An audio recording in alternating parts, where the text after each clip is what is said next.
people are tapped out, and that might actually ruin their appetites. I can't imagine that, but it happens for some folks. Bennigan CEO Paul Mangiamele, he says this financial mess could make people cut back on appetizers and some other goodies at his fine restaurants. Do you see any signs of that yet, Paul? Well, there's probably lots of signs of that, but not in Bennigan's. In fact, it's so good to be back on your show, and I want to tell you something. I just finished extensive meetings over the last several days with our franchise advisory board and different members of my executive team, and we talked about a new prototype. We talked about a new menu. We talked about a new beverage menu so we can bring new life into the bar, and we have a whole new attitude. So yeah, although there are so many things that we're trying to address right now, so many deterrents are trying to gain some traction, like the financing for our franchisees, that we have had to create our own quantitative easing program. And you'll love this, Neil. We sat down with a really large real estate group with the name of Brixmore that's owned by Blackstone, which is one of the largest private equity firms in the country, if not the world. And we have devised a program where we are pre-approving locations, and they are providing financing for qualified franchisees. So now we have a pre-approved site. But are they being tough on the franchisees or those that qualify? I mean, do they have to be pristine? What?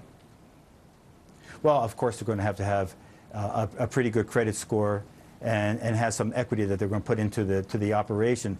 But what's even worse is trying to get financing through the SBA. It's been tough for the last 4 or 5 years.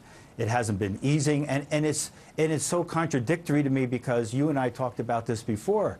This is the very thing that could help us to gain traction in our economy. These entrepreneurs, these franchisees, are building restaurants, operating and hiring about 100 to 150 people and management. No doubt. I mean, but if I'm a lender of any sort, private or otherwise, I'm going to look at this, and I'm saying, despite your great history, I'm going to say restaurants, this dicey recovery.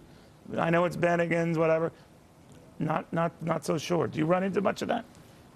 No, we have. In fact, when I was on last was in the springtime, and there was an early spring and a quick, a very short winter season. So as the snow melted and crops started to grow and people got out and spent some money, it looked very robust. That has flattened out.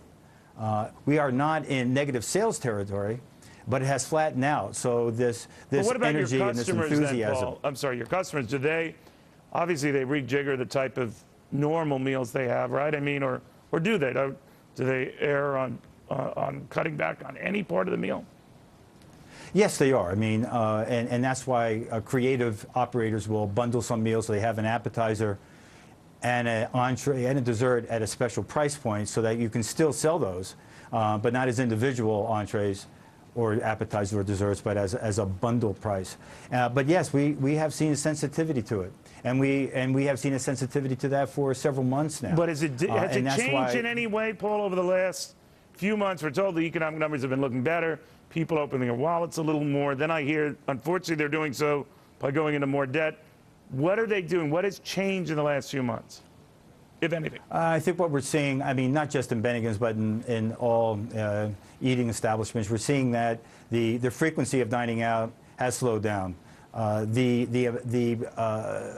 Some of the customer segments are trading down, so that the fine dine is going more into the casual, and casual is going more into the fast casual and fast food, and the shame is that the eating today for especially the casual and fine dine is really a respite from the woes, the economic woes that we're all having to face today, and again, because of the gas is going up, there are no real solid solutions for the economy.